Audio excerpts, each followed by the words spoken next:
right, so Cutting Edge and Coffee is back. Finally, we are live with Mamay Ramon. Our first one was years back during the pandemic. That was under Blades and Beers pa yun. And then we were talking about Balisong, and now finally, of course, with him as my guest right now, we are going to be talking about Balisong as well. Change the displays as well to a lot of the Balisongs that I co-designed and change the scales. I think I would give credit also to Mamay Ramon kasi yung mga post niya during those times, yun din yung nag-inspire sa akin na, oo nga, no, pwedeng palitan yung mga skills, ang daming pwedeng gawin, ang daming pwedeng paglaruan. Kaya, like, makikita niyo sa side na to, puro mga linaro ng mga skills. And I give credit to him. So, thank you and welcome Hey, to the house finally. good to be here finally. Yan. So, yan. Okay, so I think we've been so busy with a lot of skills, sobrang active na. I remember during our chat before na you're really pushing for basically like another new coming of new age for Balisong, no? Ang dami na nangyari with the Balisong group and everyone has basically parang upping their game eh. And Yep. it shows talaga na lahat ng houses na gumagawa ng mga kaibang scales. So I think you can give me an update siguro on how things are going Yeah. with that. And then of course, it's going to be the Blade Chat kung ano yung mga dala ni Sir today. So, Yeah. yan, go ahead. Siguro yun, no, over the years, after the pandemic, ever since yung thrust naman ng Balisang Batangas is to really inspire lamang people to look, parang take a new look of how we're changing the landscape. Dahil parang naging traditional na masyado yung ano eh. And even the makers, they don't want to change what they've been used to. Pero sinasabi namin, if we introduce something new and consumers and Balisongeros would like it, high probability na magkakameron ng bagong demand. And I think this is what's happening right now. Anything new that they see, they will copy. At yun lagi ang sinasabi ko eh, every time somebody copies something new, that'll be a good sell, Yeah. and that'll be good for the community, and that'll be good for the industry in totality. Yeah. So, ganun yung ginagawang changes ng Balisong Batangas, not to reinvent, but only to re-inspire lang people who haven't been into this hobby yet. I agree. And I think, it's serving the community well for now. That's good. That's good. No, ako noticeably, no. My background with Balisongs before very traditional. Ito, namana ko lang sa tatay ko. As I was never really interested. I just had one because it's very Filipino.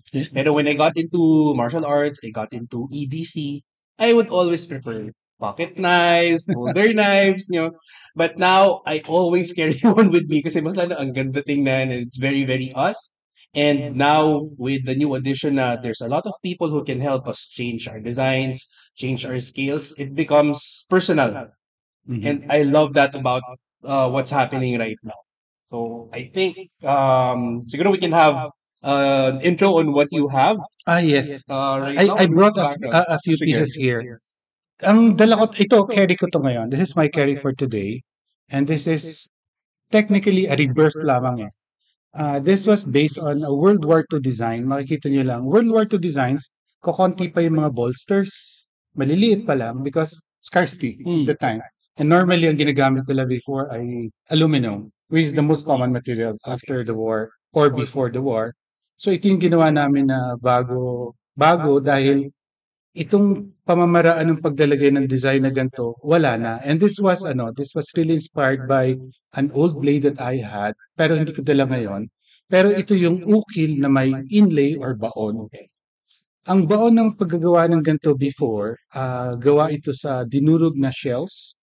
Typically, abalone ang ginagamit nila, sabi nila. Then they mix it with apog and they use tree sap and then isinisingit nila ito dito sa detalye na to. Diba? So, tedious, wala na, pero ginawa namin, bakit hindi natin buhayan? And this is the rebirth of an ukil and inlay design. Pero this was placed on a traditional dekuba o pasong debuyot na maninipis pa yung mga talim. I think this is just 3 mm sa base, 2 mm, which, ang tawag nga sa Batangas, pangutsilyo. Okay. Panggayat, pangkusina, At sa mga balisongero naman, pang-tao dahil it's so light that you can easily thrust it, tapos maliit, you can conceal it. So ito yung isa sa recent na ginawa. Ito rin yung ginawa natin na lately na pinabid natin for auction Yes. for the program in Isabela Basilan. Ito lang, larguhan yung design, yung pinabid natin parang dito lang yung design. Okay. Pero sabi ko nga, iba naman siya nakaisip. Oo. Okay, so ito yon. So the blade was done in Batangas. This was done by Manong Kenneth Kapul. And the inlays and the ukil was done in Sulu. Sulu. Sa Sulu Utak Shop. So this is one of what I brought today. Ito yung carry ko. And then I have here a gift. Ito. This is a gift from AE The Ridge or Ridge kung tawagin. This is a classic detubo pero ditenga pa. Normally ang mga ditenga nakikita natin yan ay 1900s to 1930s. At detubo pa dahil madami pa tayong pipe before. Ang ginagamit natin ay brass pipe. It has to be straightened out. Tapos ang blade niya ay galing sa profile ng Kampit ng Batangas. Kampit ng Batangas. So may handguard siya. Parang jester type yung concept ng ano. So it's sungay and buto. Tapos ito detubo using the old lock. Bagong-bago pa, magalit pa.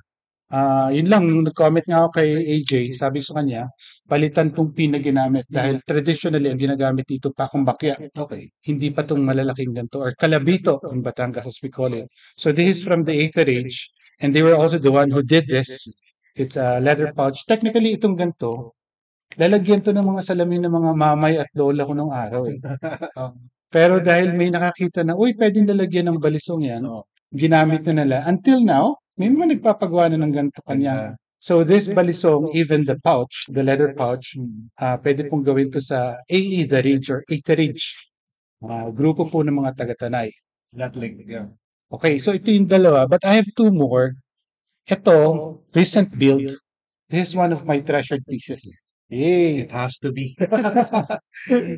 Ang blade nito technically is gawa ito sa Sulu, sa Lamitan, Basilan. Ang gumawa nito ay Sulu Utak Shop, grupo nila Kempe June. And this is technically legit pong tausug na blade po yan. It's carved and it has all the right markings na makikita niyo na classic tausug blade. Ngayon, I had this blade for quite a while.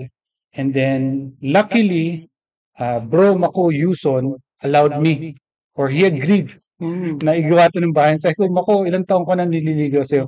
Finally, he agreed. So, I supplied some of the materials like the mother of pearl.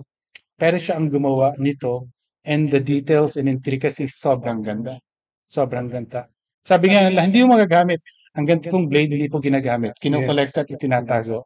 Art piece. Yeah, it's an art piece. Sobrang ganda. And anybody Tapos best man. who's seen this would totally agree with me. So, sobrang ganda nito. So, this is a collaboration build of Luzon and Mindanao. And I hope this is not the last. Kaso nga lang, to get po Luzon Balisong, you have to fall in line. Yeah. You have to fall in I line. don't have one yet. So, Moko. So, I was lucky. So, dito makikita pa yung intricacies and details na nilagyan pa ng Nara on the side. It's really beautiful. Jason will soon feature this. Ipapakita niya yung details nito. I will zoom it in and edit it in. It's really, really nice. And the last piece that I brought for today, ito yung bragging rights ko as a collector ng balisong eh. This was Miko Yuson's first balisong build. And I have it. And nobody can have this except me. So, ito po ay Kampilan blade profile. Alam ko ito rin lang yung first build ni Mako na nandito pa yung logo niya. So it's a Kampilan profile, straightened pa, pero ganoon na din kadami yung details. Sobrang kong iniingatan to. These are my two Mako Yuzon pieces. And I brought one Batangueño blade and yung 8th Ridge knife nga. But all of this, I tell you, brother, pag-aapuhan ko na to. Yeah. Pag-aapuhan ko na. So, 4 na piraso po yung I can show you today. But it only showcases that the Belisong industry is emerging So, and more artists are getting into this. I've seen the likes of Ruel Manaloto, si AJ, madami nang gumagawa. And every time we keep on supporting the builds, the Belisong builds of any makers across the Philippines, we're supporting an industry. And at the end of the day, we are strengthening our culture. yeah, thank you. That's an absolutely beautiful message. Absolutely beautiful what's happening right now.